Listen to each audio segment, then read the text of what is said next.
Are you applying your tretinoin wrong? We're going to get into it in today's video. Well, hey guys, welcome back. In today's video, we're going to be talking about the best time to apply tretinoin to get the best result. Now, if you are new to tretinoin, definitely check out my retinol Q&A playlist. I have so many videos on this channel talking about not just tretinoin, but a variety of other topical retinoids, as well as cosmetic retinol and retinaldehyde. We talk about the best percentages, what to expect, how to get started with them, side effects, how to deal with the side effects, what the best skincare products to use alongside these ingredients are. If you have a question about retinol or tretinoin, there is a good chance I have a video in that playlist that addresses it. Now, tretinoin is an acne treatment, and it has been an acne treatment for well over 50 years. Tretinoin is also prescribed for other skin conditions and skin concerns, and many people are interested in using tretinoin for anti-aging benefit. When used consistently, tretinoin can improve the visible signs of photoaging. So when is the best time to apply tretinoin to make sure you are getting those benefits? Historically, the recommendation has always been to apply tretinoin at nighttime. And the reason for this is that if you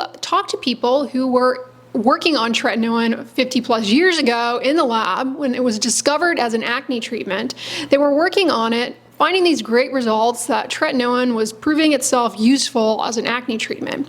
When they went to repeat their experiments, however, they didn't work. After putting their heads together, they made a very keen observation that their tretinoin experiments stopped working anytime they left the tretinoin out exposed to light. When they covered the tretinoin in aluminum foil, protecting it from light, they were able to get results. And later on, we learned that tretinoin is very susceptible to degradation from light. So that is what led to the recommendation that you should apply tretinoin at night before bed to minimize exposure to light that could make it degrade and become potentially useless. Scientists and pharmaceutical companies have spent a lot of time studying tretinoin and what it is that makes it degrade in the presence of light. Turns out it's not just light in general, but specific types of light and their intensity, as well as formulation overall, that influence photodegradation of tretinoin. Let's talk about the specific type of light. When it comes to the photodegradation of tretinoin, it's actually UVA. UVA from largely the sun. The sun has a huge output of UVA.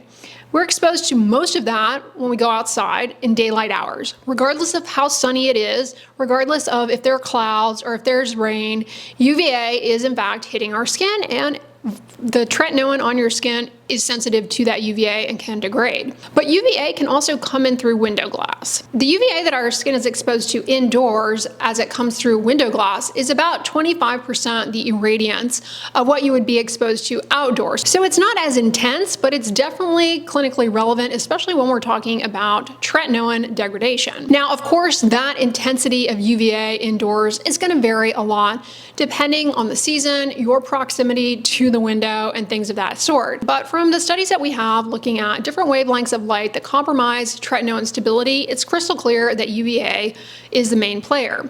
Now, there's UVA that, of course, comes from the sun, which we just discussed, but what about from lights in our home? Do those put out UV?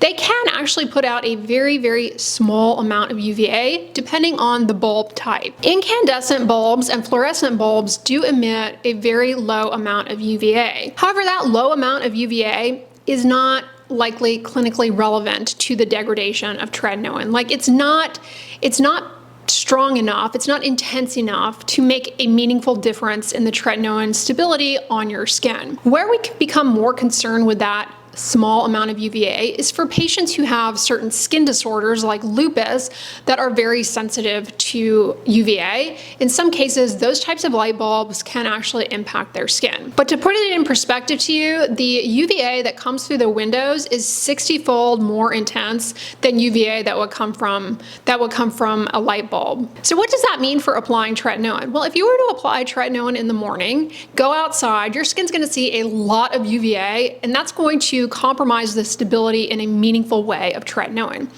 However, if you spend the majority of your day indoors, that UVA can come through window glass and still impact the stability of the tretinoin on your skin to a meaningful degree, depending, of course, on your proximity to the window and a variety of other things. At this point, to summarize, it's UVA that plays a major role in degradation of tretinoin, not light that comes from light bulbs indoors. Although if you are exposed to a fluorescent bulb or an incandescent bulb that puts out low amounts of UVA, it's possible that if you're sitting right up against it, all day, around the clock, then that too could likely contribute to photo degradation of your tretinoin. But that's not reality. Most people don't do that, and so it's not something to worry about. Putting tretinoin on at nighttime before bed is your best bet to reduce the risk of photo degradation. Now, here's where a lot of people get worried. They put the tretinoin on at night, but they stay up.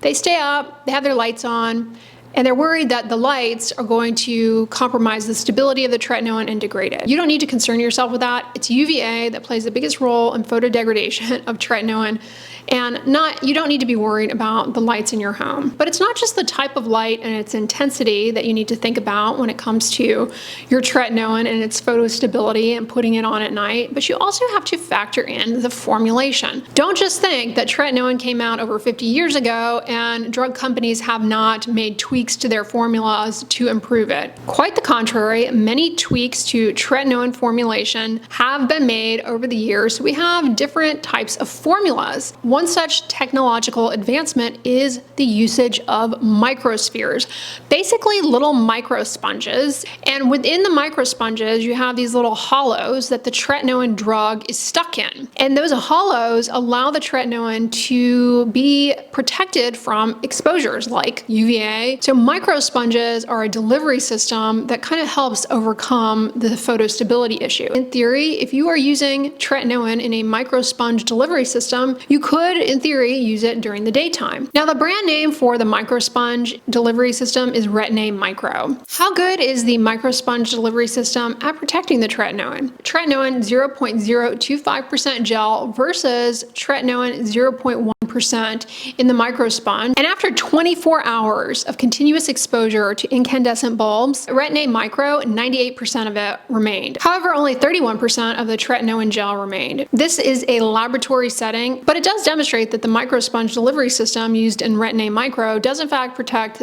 the drug tretinoin from any potential degradation from fluorescent bulbs or incandescent bulbs. But what about sunlight and UVA? Another study looked at 0.1% tretinoin micro gel, so the Microsphere technology, again, in comparison to tretinoin 0.025%. And in this study, they're looking at solar simulated light, which is meant to mimic natural sunlight exposure in terms of going outside. They demonstrated that after 6 hours of solar simulated light exposure, only 16% of the tretinoin micro degraded, whereas 90% of the tretinoin without the microsponge delivery system, just the garden variety old school tretinoin, degraded. So if you're using Retin-A Micro, that microsponge delivery system really does protect the drug from degradation upon exposure to either sunlight or, unrealistic exposure to fluorescent and incandescent bulbs. Take home point though, photostability of tretinoin is influenced by the formulation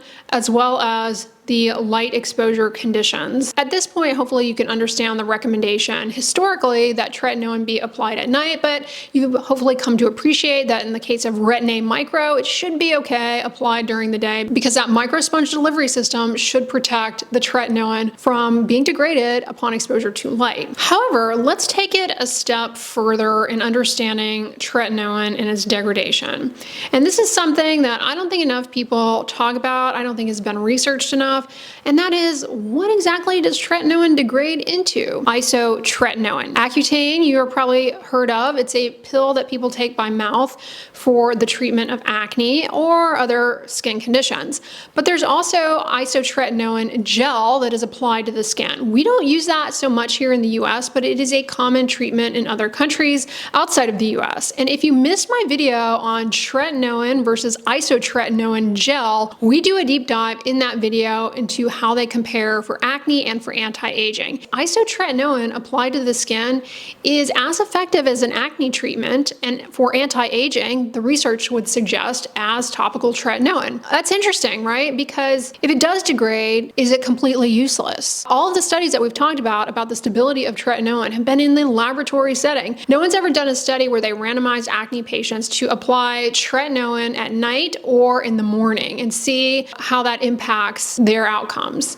It'd be interesting because we don't have a study that shows that putting tretinoin on in the daytime gets subpar results for acne control or any other skin condition. If you go back and you realize that, well, it breaks down into isotretinoin, which is an effective treatment for acne, it may not be that the drug broken down is completely useless. However, when the drug breaks down, it is likely to be a lot more irritating. All right, so at this point, hopefully you understand that applying tretinoin at night is a go-to recommendation to overcome the issue with photostability. If you apply it at night, you don't need to sit there and worry that it's going to degrade upon exposure to the light bulbs in your home. It's not going to degrade upon exposure to your computer. So you're fine to put it on at night and go about your evening routine. It's not going to completely dissolve away or anything of that sort. Plenty of tretinoin is going to be there. Now, if you're using Retin-A Micro, technically it can be used morning or at nighttime because it is stable. Tretinoin is still a good drug to apply at night. That's still probably the best time to apply it, generally speaking, although it will vary from person to person. Why do I say that? Well, when you sleep, a few things happen in the skin.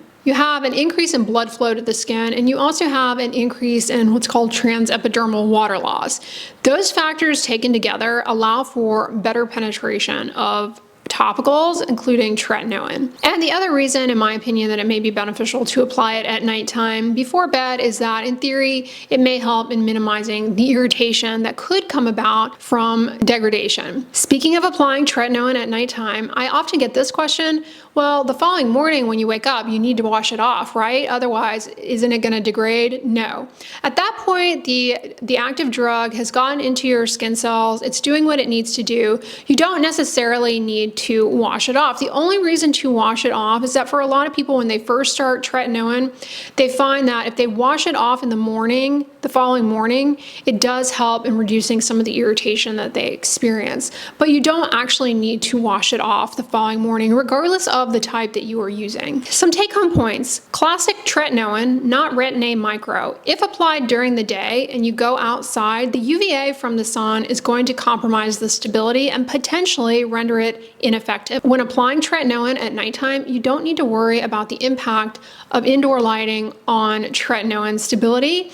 It's unlikely to have any impact. The intensity is very low and the exposure time is very short in general. But if you're using Retin-A Micro, aka tretinoin in those micro sponges, technically it is fine. It's photostable in that case. The other thing to remember is that tretinoin is not a spot treatment for acne. It's not a spot treatment for wrinkles. It's something that is applied to the entire face, and it's something that is used daily in most cases for acne, if not a couple of times a week on a more conservative end for anti-aging. And again, I've got videos here talking about the frequency of using tretinoin. But all that to say, it's not usually a once a month here and there when I feel like it thing. You use it consistently. That's how it works. That's how you get results from it. You can't just use it, you know, on a spa night for fun. It doesn't work that way. So taking that into account, you're going to have some consistency with use on board. And so that too likely will play a role in balancing any photo degradation that you might get. All right, guys, I hope this video was helpful to you. On the end slate, I'm going to link the last video in my retinol playlist. So check that one out next if you missed it. But if you guys like this video, give it a thumbs up, share it with your friends. And as always, don't forget, sunscreen and subscribe. I'll talk to you guys tomorrow. Bye.